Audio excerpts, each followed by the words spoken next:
বাংলাদেশে আরাফার রোজা কবে রাখতে হবে, নাকি আরাফার রোজা হয়ে গেল? অনেকেই বারবার প্রশ্ন করছেন, এটা যদিও আমি ক্লিয়ার করে বলে দিয়েছি, তারপরেও প্রশ্ন করছেন যে ভাইয়া বাংলাদেশে কি আরাফার রোজা 15 তারিখে ছিল? যেহেতু 15 তারিখে সৌদি আরবে আরাফা ছিল, তো যেহেতু সৌদি আরবে আরাফার স্থান, তো আমাদের কি ভুল হলো বিষয়টা? আবার অনেকে এমন কমেন্ট করছেন যে আমরা ভুল করলাম আপনার কথা শুনে, আরাফার রোজা মূলত 15 তারিখে ছিল, তো আপনি আমাদেরকে বললেন 16 তারিখে, কিন্তু 15 তারিখে আরাফা আমরা মিস করে ফেলেছি, এখন আমাদের কি হবে? প্রিয় দিনী ভাই এবং বোনেরা, আমি প্রথমে আপনাদেরকে ক্লিয়ার করে বলে দিয়েছিলাম যে আরাফা কবে হবে। তারপরে যেহেতু আপনাদের মাঝে একটা দ্বিধাদ্বন্দ্ব চলে এসেছে, তো যার কারণে আপনাদেরকে একটু ক্লিয়ার করে বলে দিই বিষয়টা আবারও। দেখুন, আমি প্রথমে ক্লিয়ার করে বলে দিয়েছিলাম যে যেখানে যেই দিন ঈদ হবে তার আগের দিন আরাফা হবে। এটা খুব সহজে বুঝিয়ে বলে দিয়েছিলাম, কারণ পৃথিবীতে 3টে স্থানে 3 দিনে চাঁদ ওঠে। যেমন সৌদি আরবে চাঁদ উঠেছে আমাদের আগে, সৌদি আরবের পরে আমাদের চাঁদ উঠেছে, এবং সৌদি আরবের আগে কিছু কিছু জায়গায় চাঁদ ওঠে পৃথিবীতে। অনেকগুলো জায়গা আছে যে জায়গাগুলোতে সৌদি আরবের আগেও চাঁদ ওঠে। তো সেক্ষেত্রে তারা কি করবে, এটা বোঝার জন্য আমি এত সহজে বুঝিয়ে বলেছিলাম যে যেখানে যেদিনকে চাঁদের হিসাব অনুযায়ী 9 তারিখ হবে, 9 তারিখে আরাফা করতে, অর্থাৎ 9 জিলহজ হবে আরাফা, আর 10ই জিলহজ হবে কোরবানির ঈদ। তো যেখানে যেই দিন ঈদ হবে তার আগের দিন আরাফা করতে হবে। তো যেহেতু আমাদের এখানে ঈদ হচ্ছে 17 তারিখে, তাই আমাদেরকে আরাফা করতে হবে 16 তারিখে। তো এইটা নিয়ে অনেক ইখতিলাফ আছে, তো বারবার আপনারা জিজ্ঞেস করছেন, সেই হিসাবে আমি আবারও বললাম। তো আপনারা হয়তো ক্লিয়ার হতে পারছেন। আপনাদের একটা ছোট্ট কথা বলি, দেখুন, কোনো স্থানকে অনুসরণ করে আমরা ইবাদত করি না। ইসলামের ইবাদতগুলো এরকম না যে কোনো স্থানকে অনুসরণ করে করে, এরকম কোনোটাই ইবাদত নেই আমাদের ইসলামের মধ্যে। তো যদি এই বিষয়টা ইখতিলাফের খাতিরে যদি কেউ আরাফাটা সৌদি আরবের সঙ্গে করে, তাহলে তারা অনেক বিপদের মধ্যে পড়বে। কেমন বিপদ? ধরুন আমরা শেষ রাত্রে তাহাজ্জুদের সালাত আদায় করি, কারণ শেষ রাত্রে আল্লাহ সুবহানাহু ওয়া তাআলা দুনিয়াবি আসমানে নেমে আসেন।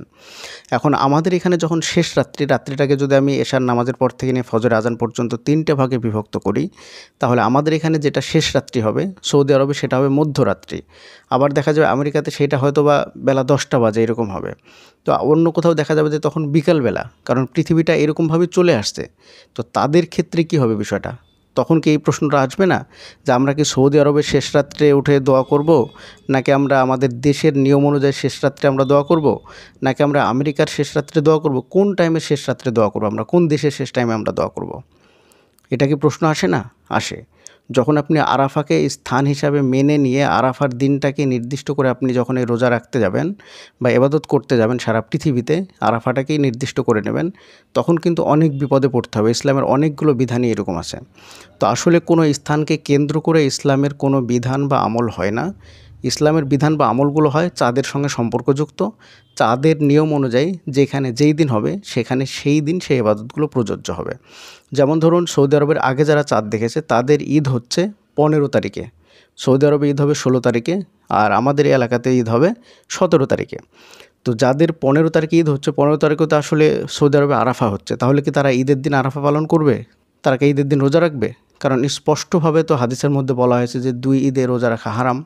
তাহলে তারা কি করবে? এই বিষয়ে সৌদি আরবের একজন প্রসিদ্ধ আলেমকে প্রশ্ন করা হলে তিনি বলেন যে না, তারা রাখবে না। তাহলে তারা রাখবে না, তো তারা কি করবে সেই দিন? তারা রাখবেই না, তাদের আরাফা হবে না। তো এটা কি কোনো উত্তর হলো? এত বড় একটা ফজিলতপূর্ণ ইবাদত, যেখানে একদিন সিয়াম পালন করলে 2 বছরের গুনাহ মাফ হয়ে যায় আগে পিছে, তাহলে তারা সারা জীবন আরাফা থেকে বঞ্চিত থাকবে? এটা কখনো উত্তর হতে পারে না। ইসলাম হচ্ছে সহজ এবং সরল, তাই এটাকে সহজ এবং সরলভাবে মানার চেষ্টা করতে হবে। তাহলে আমাদের মধ্যে কোনো বিভক্তি হবে না, আমাদের মধ্যে কোনো ঝামেলা থাকবে না, আমাদের মধ্যে কোনো কাদা ছোড়াছুড়ি হবে না। এবং এই আলেমগুলো, কিছু আলেম আছে যারা ইসলামটাকে সবসময় বিতর্কিত করে থাকে। তো অবশ্যই আমাদেরকে এই সমস্ত বিতর্কিত বিষয়গুলোকে এড়িয়ে চলতে হবে, এবং ইসলামটাকে আমাদের যেহেতু আল্লাহ সুবহানাহু ওয়া তাআলা সহজ এবং সরল করে দিয়েছেন, তাই এটাকে আমাদের সহজ এবং সরলভাবে মানার চেষ্টা করতে হবে। আরও একটা বিষয় লক্ষ্য করুন, যে যারা বলছেন যে আমরা সৌদির সঙ্গে সিয়াম পালন করেছি বা করব বা করা উচিত, তারাও কিন্তু সৌদির সঙ্গে করছে না। আমাদের 2.5 ঘন্টা পরে সৌদি আরবে সূর্য ওঠে। আপনি যখন সেহরি খাচ্ছেন তখন অলরেডি সৌদি আরবে মধ্যরাত্রি। আবার যখন আপনার সকাল হয়ে যাচ্ছে তখন তারা সেহরি খাচ্ছে। আপনি তাদের 2.5 ঘন্টা আগে ইফতার করছেন, আপনার 2.5 ঘন্টা পরে তারা ইফতার করছে। তাহলে বিষয়টা কেমন হলো? আপনি তো কারোর সঙ্গেই যাচ্ছেন না, না তো সৌদির সঙ্গে হচ্ছে, না তো আমাদের এই স্থানের সঙ্গে হচ্ছে। তাহলে আপনি তো মাঝখান থেকে একটা আলাদা ধরনের একটা বিষয় হয়ে গেল না? এটা সম্পূর্ণ আলাদা হয়ে যাচ্ছে, আপনি কারোর সঙ্গে রাখছেন না। এখন আপনি কোন ফতোয়া দেবেন বলুন তো? এখানে কোন হাদিস আপনি ফিট করবেন? কোন হাদিস দিয়ে দলিল দেবেন, বা কোন হাদিসটা আপনি ফলো করবেন? তাহলে আশা করি বুঝতে পেরেছেন, আপনারা কেউ ভুল করেননি। আমাদের আরাফা হবে 2024 সালের জুন মাসের 16 তারিখে আরাফা হচ্ছে, ইনশাআল্লাহ আগামীকালকে আমি নিজেও সিয়াম পালন করব এবং আগামীকালকে আমি ওটাকে আরাফা হিসাবে মেনেই সিয়াম পালন করব এবং সেই দিন অনেক বেশি দোয়া করব, আপনারাও করবেন।